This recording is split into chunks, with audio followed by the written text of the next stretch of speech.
When Conrad Hilton built his lush and elegant hotel in San Angelo, Texas, he intended for it to be the flagship for his legacy.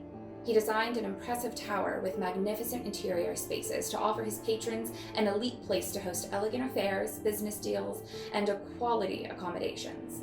True to his New York roots, he even had tunnels built beneath the hotel that stretched to the bank, making cash and other transactions easy, no matter the weather.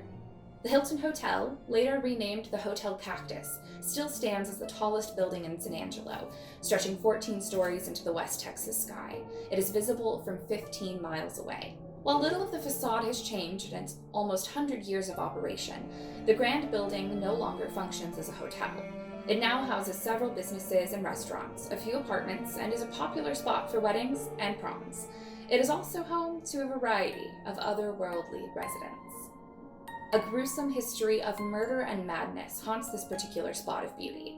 Stories still abound of a photographer who, when his romantic advances were spurned, murdered his beautiful model and hid her body in the basement. In the 70s, a despondent man flung himself from the top of the building, disemboweling himself on the razor-sharp spires surrounding the portico before meeting a grisly end on the concrete below. Workers in the building tell of cold spots, unexplained touches, and voices in the basement. Most people who have the unlucky job to visit the basement for stock say that they are overcome with a sense of dread halfway down the steps. One business owner was a skeptic before his time at the Cactus, but that changed after he had several experiences himself. He would often spend time organizing and stacking supplies in the basement, only to find them in disarray the next day. He would head down the stairs with a fully charged cell phone and come up a few minutes later with it completely dead. Bright flashes of light come from out of nowhere and disappear just as quickly.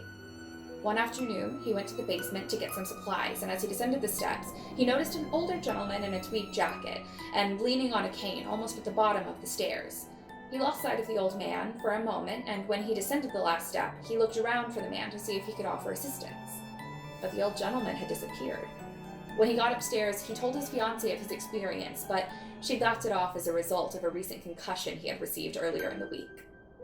But what happened the next morning was no laughing matter. As the couple worked in their shop, they suddenly heard a terrified scream on the second floor of the Cactus mezzanine. They, along with many other concerned people, rushed up the stairs to find a woman weeping and shaking on the floor. She told the worried crowd that she'd been heading to the stairs when an older gentleman with a tweed coat and a cane had come out of a closed door. When she smiled at him and said, "Good morning," he turned and looked at her with cold, dead eyes, then suddenly dropped to his hands and knees, limbs bent at impossible angles, and came crawling towards her faster than anything human possibly could, before vanishing before her eyes. Residents throughout the building on every floor have seen this specter that they call the Straw Man. But now, instead of offering aid, they run the other way as fast as they can. While he may look like a kind old grandpa, in the world beyond our own, looks can be very, very deceiving.